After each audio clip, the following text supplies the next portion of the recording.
जय हिंद friends, welcome back to our YouTube channel.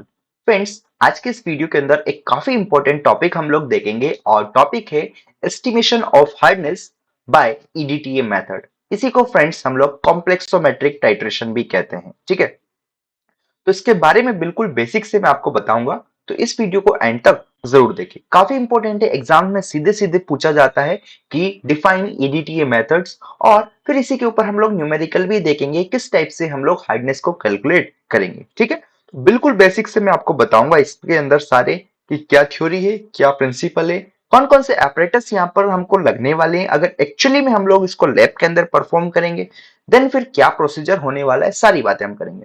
तो बिना टाइम वेस्ट के स्टार्ट करते हैं सबसे पहले फ्रेंड्स कि आखिर में ऑब्जेक्टिव क्या होने वाला है इस मेथड से। तो यहाँ पर ऑब्जेक्टिव मैंने लिखा है कि to determine total hardness of water caused by, simple सी भाषा में कि हार्डनेस हमारी जो सॉल्ट है, कैल्शियम और मैग्नीशियम, उनकी वजह से कितनी हार्डनेस हो रही है उसको हम लोग कैलकुलेट करेंगे with the help of EDTA. अब ईडीटीए क्या होता है, कैसा दिखता है, सारी बातें हम लोग करेंगे। ठीक है, तो ऑब्जेक्टिव मेरे ख्याल से आपको क्लियर हो गया होगा कि हमारा ऑब्जेक्टिव है टोटल हार्डनेस को कैलकुलेट करना। ठीक है, और टोटल हार्डनेस किसकी वजह से होती है ये ऑलरेडी मैं आपको पुरानी वीडियोस में बता चुका हूं कि जो सॉल्ट्स होते हैं, कैल्शियम, मैग्नीशियम या फिर मल्टीवेलेंट केटायन, उनके जो सॉल्ट की वजह से जो हार्डनेस होती है उसको हम लोग यहाँ पर कैलकुलेट करेंगे। ठीक है, ओके। आगे अगर बात करें फ्रेंड्स इसके अंदर इंट्रोडक्शन के अंदर, तो यहाँ पर आप जानते हैं, ये ऑलरेडी एक्सप्लेन किया है कि हार्डनेस जो होती है वाटर के अंदर ये किसकी वजह से होती है, हमारे कैल्शियम और मैग्नीशियम के सॉल्ट की वजह से होती है, जिसकी वजह से क्या होता है, हमारा जो वाटर है वो अनसुटेबल हो जाता है ड्रिंकिंग पर्पस के लिए, या फिर वॉशिंग बोल दो, बाथिंग बोल दो। और साथ में अगर इस वाटर का यूज हम बॉयलर के अंदर करते हैं जहां से इलेक्ट्रिसिटी का जनरेशन होता है, यहां से हम बोल सकते हैं स्टीम का जनरेशन होता है, स्टीम से हम लोग टरबाइन को रोटेट कराते हैं, देन वो हमारा क्या करता है, जनरेटर में जाता है, वहां से इलेक्ट्रिसिटी जनरेट होती है। तो वहां पर स्केलिंग, जो कि हम लोग आगे बॉयलर प्रॉब्लम्स में देखेंगे कि स्लज क्या होता है, स्केलिंग क्या होता है, ठीक है, स्केल क्या होता है, तो वो वहां पर होता है किसकी वजह से, हार्ड वाटर की वजह से।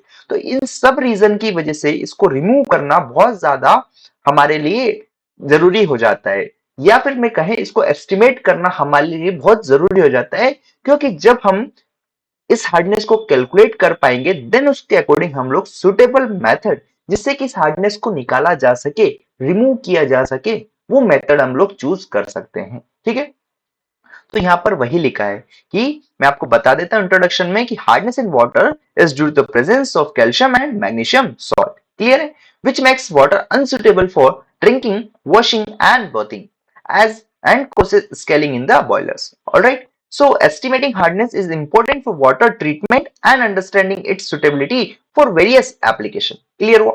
All right, next बात करते हैं फ्रेंड्स, यहाँ पर आप देखेंगे कि जो एस्टिमेशन है टोटल हार्डनेस का, उसको हम किसकी मदद से करेंगे, वहां पर उसको हम लोग इथाइलिन डाइअमीन टेट्रा एसिटिक एसिड की मदद से करते हैं, जिसको हम शॉर्ट में ईडीटीए कहते हैं। ठीक है, तो मेरे ख्याल से आपको ये जो आईयूपीएससी नेमिंग है वो क्लियर होगा। ठीक है, आपने 11th 12th क्लास में पढ़ा होगा, नहीं पढ़ा है तो कोई बात नहीं, यहाँ पर ज्यादा उसकी हमको रिक्वायरमेंट होने वाली नहीं है, बस आपको मैं जो जो बता रहा हूँ वो चीज ध्यान में रखना है। यहाँ पर फ्रेंड्स एक और चीज मैंने आपके लिए मेंशन करी है कि जो ईडीटीए होता है ये टेराप्रोटिक एसिड होता है। टेरा मतलब आप जानते हैं ना, 4। ठीक है, तो देखो सबसे पहले मैं आपको इसका डायग्राम बताता हूँ। डायग्राम अगर आप ध्यान से देखेंगे ना फ्रेंड्स, तो यहाँ पर कुछ चीजें आपको देखने को मिलेगी। देखो, हमने बोला यहाँ पर इथाइलिन, इथाइलिन इथाइलिन का मतलब होता है 2 कार्बन, ईथ। ठीक है, मिथाइलिन, इथाइलिन, ये आपने प्रोपाइलिन ये सब पढ़ा होगा आपने। ठीक है, तो इथाइलिन मतलब 2 कार्बन, तो देखो यहाँ पर 1 कार्बन 2 कार्बन। ठीक है, फिर डाई अमीन, डाई मतलब 2, अमीन मतलब हमारा अमोनिया का जो ग्रुप है, डेट इज यहाँ पर अगर आप देखेंगे ये एक ये हो गया, दूसरा ये हो गया। तो मेरे ख्याल से आपको क्लियर हुआ होगा, इथाइलिन मतलब कि 2 कार्बन, डाइअमीन मतलब कि 2 नाइट्रोजन हो गए मेरे, 1 और 2। ठीक है, और साथ में बोला गया कि टेट्रा एसिटिक एसिड मतलब 4, 1 2 3 4, ये क्या हो गई मेरी एसिडिक एसिड का ग्रुप हो गया। ठीक है, तो ऐसे आप ध्यान रख सकते हैं। तो एग्जाम में अगर आपको इसका डायग्राम बनाना है तो आप ऐसे बना सकते हैं कि ये आपको अगर ये वाला डायग्राम आप वहां पर बना देंगे तो आपको नंबर मिलने के चांसेस पूरे पूरे हैं, इसकी रिक्वायरमेंट नहीं होगी। ठीक है, इसको याद भी नहीं करना पड़ेगा क्योंकि थोड़ा कॉम्प्लिकेटेड हो जाता है, बट इसको आप थोड़ा सा दिमाग में रख सकते हैं, एक रफ डायग्राम वहां पर बना दीजिएगा अगर एग्जाम में आपसे पूछा जाता है तो। ठीक है, वहां पर आपको फुल मार्क्स मिलेंगे। ठीक है, तो समझ में आया कि कैसी दिखती है हमारी ethylene diamine tetra acetic acid, that is EDTA. ये ईडीटीए हमारा हो गया। यहाँ पर लिखा गया है फ्रेंड्स की फिगर 1 के अंदर जो है हमारा ए क्या है, structure of di anions of EDTA, ये हमारे डाई एनायंस का स्ट्रक्चर है। दूसरा मेरा है क्या friends, M2 plus that is EDTA, chelate है ये, है ना, ऐसा दिखता है। बट फिलहाल आपको यही ध्यान रख लेना। तो यहां तक की चीज क्लियर हुई है आपको, ईडीटी क्या होता है। और ईडीटी हमारा एक टेराप्रोटिक एसिड है, मतलब इसके पास क्या है, 4 हमारे एसिटिक एसिड के ग्रुप से। ठीक है, सीधे सीधे ध्यान रखिएगा। ठीक है, आगे अगर बात करें फ्रेंड्स यहां पर, तो क्या होता है, ईडीटी हमारा एक complex that is stable complex का फॉर्मेशन करता है। इसके बारे में मैं आपको बताऊंगा। ठीक है, अभी अच्छे से। ठीक है, तो सबसे पहले आपको ध्यान रख लेना है कि ईडीटीए जो है हमारा एक स्टेबल कॉम्प्लेक्स का फॉर्मेशन करता है, किसके साथ, मेटल आयंस के साथ, जो कि पर्टिकुलरली हमारे क्या हो सकते हैं, कैल्शियम या फिर मैग्नीशियम। कब करेगा, जब आपका अल्कलाइन कंडीशन रहेगा। और वहां पर फिर को हम क्या करेंगे, एंड पॉइंट पर eriochrome black T that is EBT होता है, इसको हम लोग क्या करते हैं, डिटेक्ट करते हैं। इसके बारे में हम लोग डिटेल में देखेंगे। देखो, ईडीटी आप देख सकते हैं, ये हमारा ईडीटी का ओरिजिनल डायग्राम जो मैंने आपको अभी थोड़ी देर पहले बताया था, वो था मेरा एनायनिक डायग्राम। ये है मेरा ओरिजिनल ईडीटी का डायग्राम, डेट इज ये मेरी होगी क्या, डाइअमीन, ये 1 और 2, ये तो मेरे 2 नाइट्रोजन हो गए, ये 2 कार्बन डेट इज इथाइलिन हो गया, और ये मेरी एसिटिक एसिड हो गई। ठीक है, साथ में ये डाई सोडियम सॉल्ट्स अगर देखेंगे फ्रेंड्स यहाँ पर आप, तो वो आपको कुछ इस टाइप से नजर आएगा। ठीक है, यहां से क्या होगा, इनके एक एक हमारे एक हाइड्रोजन रिमूव होने हो जाएगा और हाइड्रोजन की जगह नाइट्रोजन आ जाएगा, किसके अंदर, डाई सोडियम सॉल्ट्स के अंदर। ठीक है, डाई सोडियम क्यों बोला है, क्योंकि इसके अंदर 2 ही हाइड्रोजन का रिप्लेसमेंट हुआ है, मतलब कि हाइड्रोजन को किसने रिप्लेस कर दिया, हमारे सोडियम ने। दोनों की वैलेंसी कितनी है, 1 1 होती है। ठीक है, ये आपको पता है। देखो, मेन चीज ये है, यहां पर ध्यान दीजिएगा कि ये मेरे कौन थे, ये हार्ड वाटर था जिसके अंदर कैल्शियम और मैग्नीशियम के आयंस प्रेजेंट थे या सॉल्ट्स प्रेजेंट थे। जब इसकी रिएक्शन हमने ईबीटी के साथ की, buffer solution that is pH 9 to 10 आपको मेंटेन करना है। आपसे ये भी सवाल आता है, आपको एग्जाम के अंदर ये इक्वेशन लिखनी है पूरी। ध्यान रखिएगा कि जब हार्ड वाटर के अंदर क्या होता है, बोलिए मेरे साथ, कैल्शियम और मैग्नीशियम के सॉल्ट्स होते हैं। वो उनकी रिएक्शन जब ईबीटी के साथ होगी, इनिशियल में ईबीटी का कलर कैसा होता है फ्रेंड्स, हमारा ब्लू कलर का होता है इनिशियली। जब इनकी रिएक्शन हुई बफर सॉल्यूशन के साथ, date is NH4Cl plus NH4OH के साथ, तो यहां से कैल्शियम ईबीटीए या फिर मैग्नीशियम ईबीटी आपको देखने को मिलेगी, जिसका कलर हमारा वाइन रेड कलर का होता है। कैसा होता है, वाइन रेड कलर का होता है, और ये एक अनस्टेबल कॉम्प्लेक्स होता है। क्या बोले, अनस्टेबल, यहाँ पर स्टेबल नहीं होता है। फिर से जब इसका अनस्टेबल कॉम्प्लेक्स की रिएक्शन ईडीटीए से होती है, तो ये यहां से हमको क्या मिलता है, कैल्शियम ईडीटीए और मैग्नीशियम ईडीटीए मिलता है।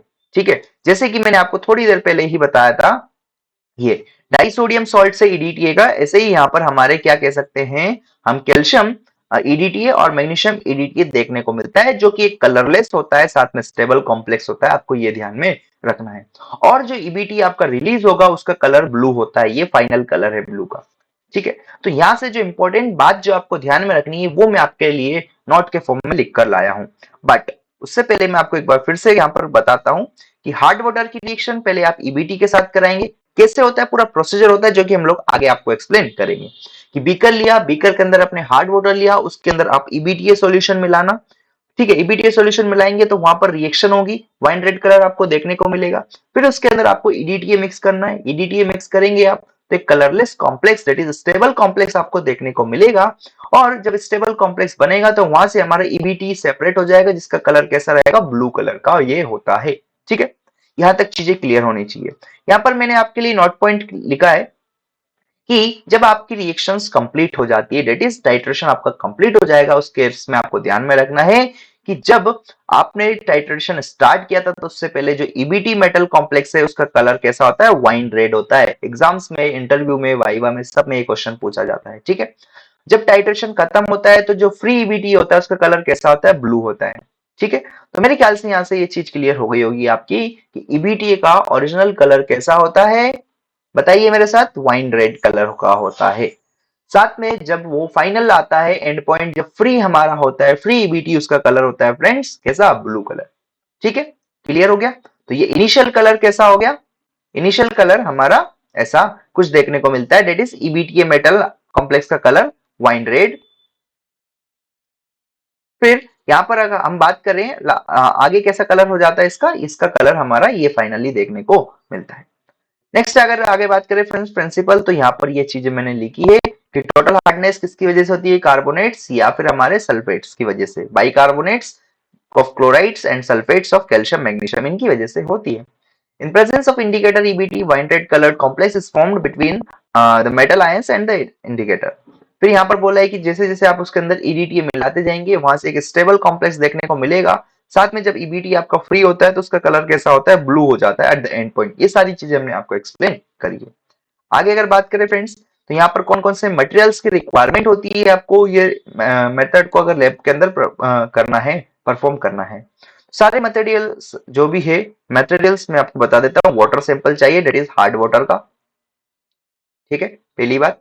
दूसरी बात आपको यहाँ से क्या चाहिए, ईडीटी सॉल्यूशन चाहिए होता है, इरियोक्लोम ब्लैक टी चाहिए होता है, अमोनियम अमोनिया का बफर सॉल्यूशन चाहिए होता है, then standard calcium carbonate solution चाहिए, ब्यूरेट और पिपेट चाहिए होता है। तो ये सारे हमारे क्या है, मटेरियल्स की रिक्वायरमेंट होती है जब कभी भी हमको क्या करना है, हार्डनेस कैलकुलेट करना है with the help of EDTA methods and lab के अंदर।